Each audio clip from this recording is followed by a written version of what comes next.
Okay, this is the first question on 1-1 from Webwork.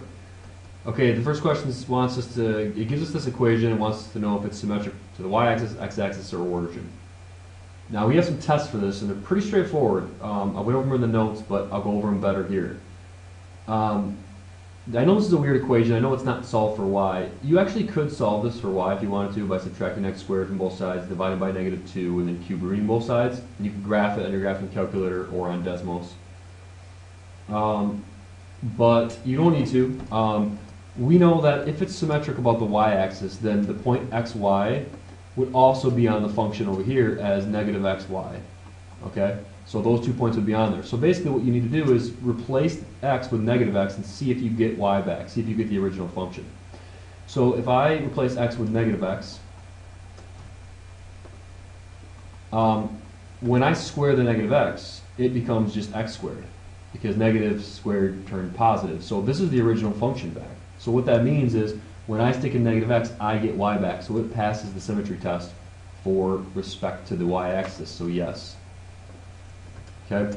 If it's symmetric to the x-axis, then the point xy would be on there, but so would the point x -y. So to test if it's symmetric to the x-axis, you replace y with -y. And if you get the original function back, basically, then it is symmetric with respect to the x-axis. So when you plug in -y, though, -y cubed is a negative sign. So there's an extra negative sign which would turn this positive when you take it out. So that would change the original function. So it's not symmetric with respect to the x-axis. The origin then, if you stick in xy, -x, -y should also be a point on there. So when you replace, x with -x and y with -y, you should get the original function back if it's symmetric with respect to the origin. Now it doesn't pass the symmetry test. I know it doesn't because when you stick in -y, it changes the sign and you get a different function. So it doesn't pass that test. So I would put no here for me. Okay, the next problem gives us this equation. It's an absolute value equation. And then it says, what are the x-intercepts written as ordered pairs? If there's more than one, then separate them. So the x-intercepts are places where y is 0.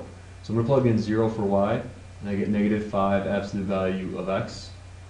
I don't need the plus 0. If I divide both sides by -5, I get 0 equals absolute value of x. So that'd be 0. So this thing goes through the origin. So for x-intercepts, I put 0, 0, written as an ordered pair. Okay, now the y-intercept is also at the origin. And by the way, you can graph this too. I mean, go to Desmos or go to your graphing calculator and plug this in. This was -5 absolute value of x. You can see what this thing looks like. It's an absolute value function that goes down. And we know that too because the regular absolute value goes like this, but this thing has been reflected with this negative sign over the axes, and the 5 makes it more narrow. So it is symmetric with respect to the y-axis here, right here, but not the x-axis, right? Because it just looks like this. So it's symmetric with the y-axis, not the x-axis, and not with the origin. You can do the algebraic test as well, but the x and y intercept is just the origin. Next problem, the y-intercept. Now keep in mind the y-intercept is where x is 0, so plug in 0 for x and you get 0 for y. So the y-intercept is the origin, 0, 0. I think we just enter in 0 here. The x-intercepts are where y is 0, so if you plug in 0 for y, you get x to the 4th plus 5x cubed minus 14x squared. And I'm going to have to solve this now, so I'm going to factor out an x squared, leave me with x squared plus 5x minus 14, and then I can factor this into x plus 7x minus 2. And then there's 3 of them. There's 0, there's -7, and there's 2. And then the last question is, as x goes to infinity, what does this do? Well, if you graph this in Desmos or in your calculator, it's a quadratic, or I'm sorry, it's a 4th degree polynomial, which has some variation, but it goes up. So as x goes to infinity, that means as x goes this way, the y value goes to infinity as well. So enter in a plus sign there. And as x goes to negative infinity, the y value goes to positive infinity as well. So mine goes up in both directions. Okay, the next problem is the graph of y equals square root of x plus 3. Might help you to graph it, take a look at it. You can do that in decimals or in your graphing calculator. It looks like that. And we want to know the x-intercepts. X-intercepts are where y is 0, so plug in y equals 0. And you can square both sides, in which case you get 0 equals x plus 3. So x-intercept would be at negative 3. Y-intercepts are where x equals 0, so plug in 0 for x, and you get square root of 3. So enter in square root of 3 like that. And then we know this thing's not symmetric to the x-axis, the y-axis, or the origin, because we can see that right from the graph. That doesn't have any symmetry. All right, next problem says find the x and y intercepts of this circle. This is a circle. Now, remember our standard form is x minus h squared plus y minus k squared equals r squared. So it's a circle with radius 8, and h and k are both 0. So it's centered at the origin and has a radius of 8, you know, so it's just a regular circle with a radius of 8.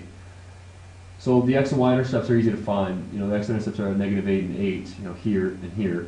The y intercepts are also at negative 8 and 8.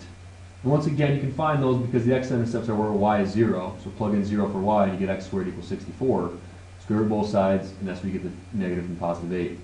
Same thing with the y-intercepts, plug in 0 for x and take the square root of both sides. That's where you get the plus or minus 8 for the intercepts.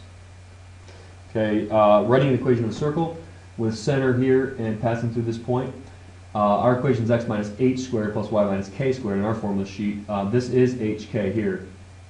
So h is negative 2, so it's going to be x minus negative 2, which double negatives go positive, plus y minus k, so it's y minus 3, equals, now I need to find the radius, which they're calling c.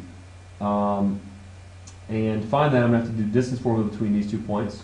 So that's the square root of negative 2 minus 3 squared plus 1 minus negative 2 squared, which gives you 25 plus 9 square root, which is the square root of 34. And keep in mind that that's r squared in our formula, so when we take square root of 34 squared, we get 34. So then we can fill this out. A is this point right here. So A is actually negative 2 in my case because it's x plus and this is x minus. And then y minus 3, b is 3, and c is 34.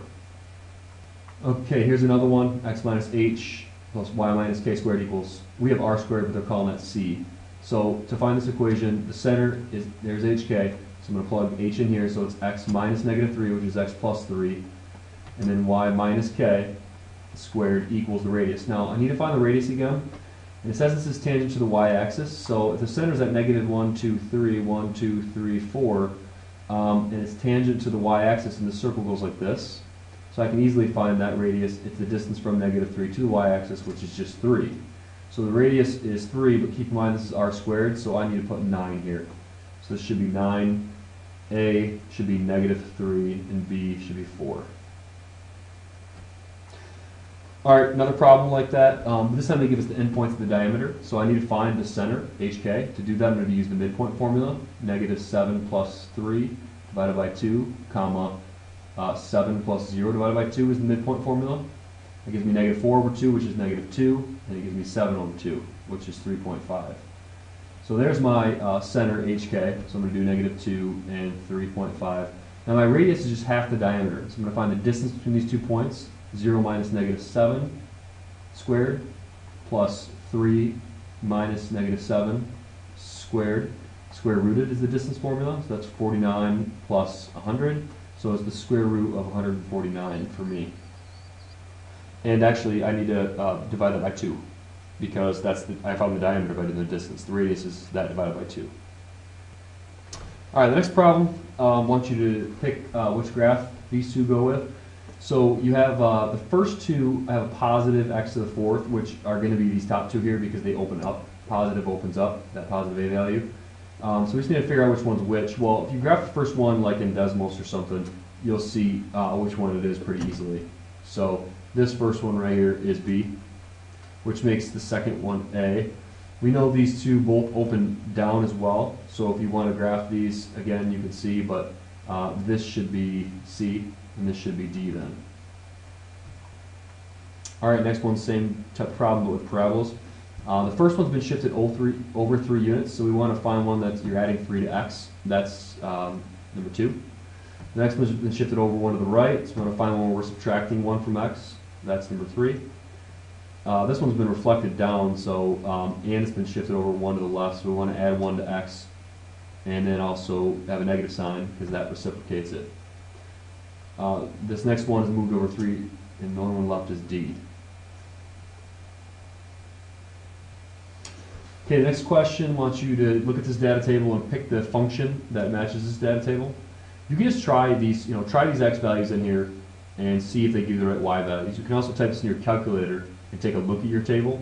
But if you try these, you end up with, you end up with C as the right answer. And it looks like this if you graph it on Desmos or something. It looks like that. Does it pass through the origin? Yes. At which point does the graph cross the x-axis? Mine crosses the x-axis at the origin, and also the y-axis at the origin. All right, then the last question is a 4th degree polynomial, which we know looks something like this. And we can graph it in Desmos actually, and you'll find out it looks like this. It looks like it's symmetric with respect to the y-axis.